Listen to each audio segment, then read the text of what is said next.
Okay, now we're going to move on to throwing warm-ups. As I said, this is a warm-up that you want to do if the next thing that you were doing after your dynamic warm-up is throwing infield, outfield work. You don't want to do this if immediately after dynamic stretching you're going to do a hitting circuit or anything like that, BP. I'll demonstrate that after I go through the throwing progression. The common throwing progression used in most baseball, softball type sports. First you want to start, and you can start standing if you would like. I've seen a lot of people start on their knees.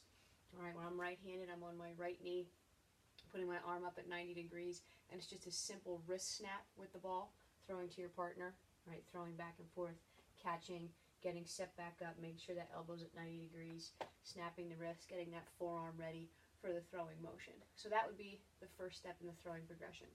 Second one is you're standing, and it's a standing straight throw.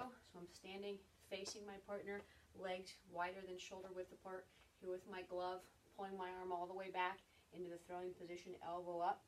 And then as I come forward, snapping my wrist and following through, and really exaggerating that follow through, because I got a lot of torque going on here in my core and in my midsection, so I want to follow all the way through to allow my body to absorb that shock. Also helps strengthen the shoulder as you throw. Okay, so you can point the glove if you would like, especially with these younger kids, up, following through all the way down. Next progression, sideways stance throwing. Okay, so as you can see, we're moving along to a full throw here. Okay, we're going to start, all right, in a deliberate throwing motion, elbow up. If you're looking at it from the side, starting here, if I'm throwing in this direction, pointing my glove, coming forward, and then following through. If I'm facing the camera head on here, I come, exaggerate, you can see the ball above my head over here, come, follow all the way through. Again, really exaggerating that follow through. These throws don't have to be too hard just yet. We're still warming up, so they can be light throws, just getting the follow through motion down. Okay, then we're going to go into full throws where we're catching with two hands, stepping with the opposite foot, and throwing. Okay, getting ourselves nice and loose. Catch, step and throw, making sure the elbow is above the shoulder, side view. Okay, catch, step, throw, bringing that back foot through. I'm really making sure the back foot comes through so we're not stopping here and getting a lot of jerking motion with younger athletes. We tend to see that a lot. It's very good time for them to learn these proper mechanics of step and following through. The last one that we like to do, each of these first few throws, you could do 10, 15, 20, 30, depending how long it takes for them to get warmed up. And as a strength and conditioning coach, you can kind of gauge that.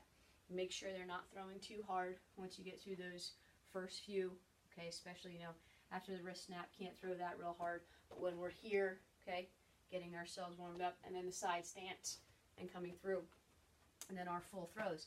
As we go longer and longer with the full throws, they should be getting harder and harder as the shoulder gets looser and looser, body gets looser with the throws.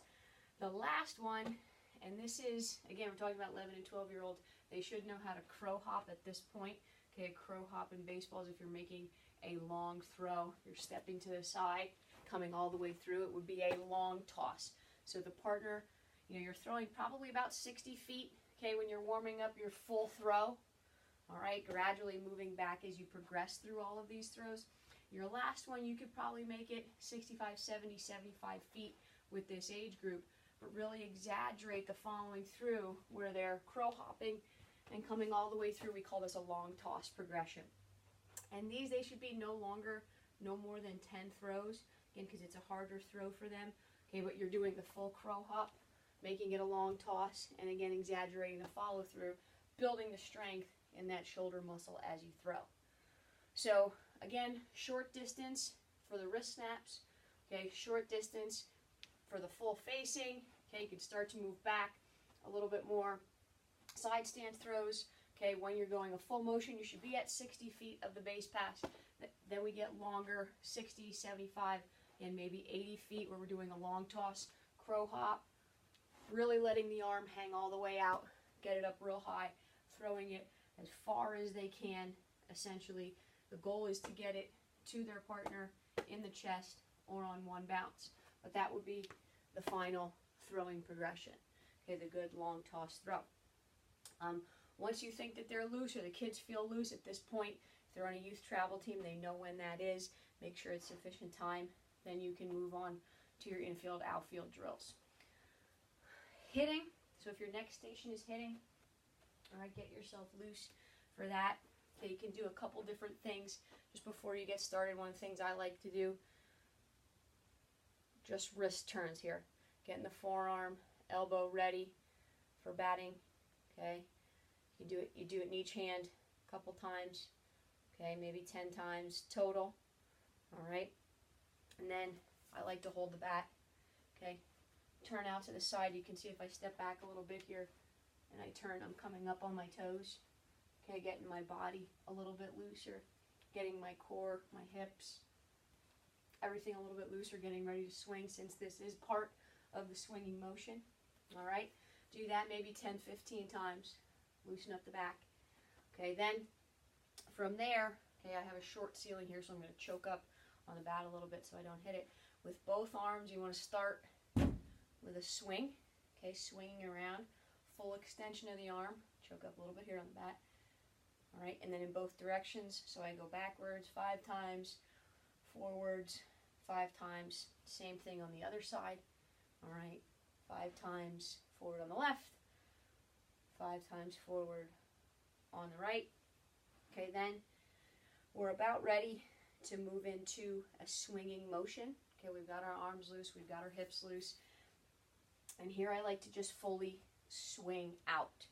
Okay, just kind of swinging the bat from side to side, almost as if you were trying to throw it as far as you can. Just kind of, again, loosening up the body, bringing the bat all the way around, side view here. You can see my arms are fully extended, coming up on my toes again, turning the hips. All right, now I'm nice and loose, and I'm ready to perform some swings. So here I want to get into what I call a deliberate swing. So I'm in my batting stance. I'm here, okay, dry, deliberate swing. I envision the pitch coming in, come here, all right, so I want to do all my points, my starting point, my point of contact, and follow through. All right, then I get myself set up again, starting point, point of contact, follow through. Really focus in between, tell them to get in their stance, get comfortable like they would in the batter's box, starting point, contact point, follow through. Maybe do this 4 or 5 times, okay, starting point, contact point, follows through. Now we're going to speed it up a little bit, okay? Get ready. So after 4 or 5 deliberate swings, we imagine the pitch coming in. Take a nice loose swing. Not going full speed just yet. I'd call this about 50% of what our normal swing is, okay? Full swing all the way through, no stopping. All right, another one. Full swing all the way through, no stopping. The last one is a full hard swing, okay? Trying to hit it as hard as you can, as far as you can, keeping good mechanics, okay? Envision the pitch come in, full swing all the way through. Now I'm nice and loose. I should be able to do that pretty easily all the way through, okay?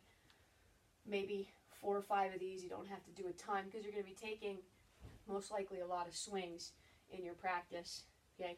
One more good swing all the way through. And then I'm ready for my hitting station. So those would be the throwing warm-up and the batting warm-up I would go through for youth baseball players. Again, nothing too advanced there, pretty basic stuff, all things that those kids should be able to handle.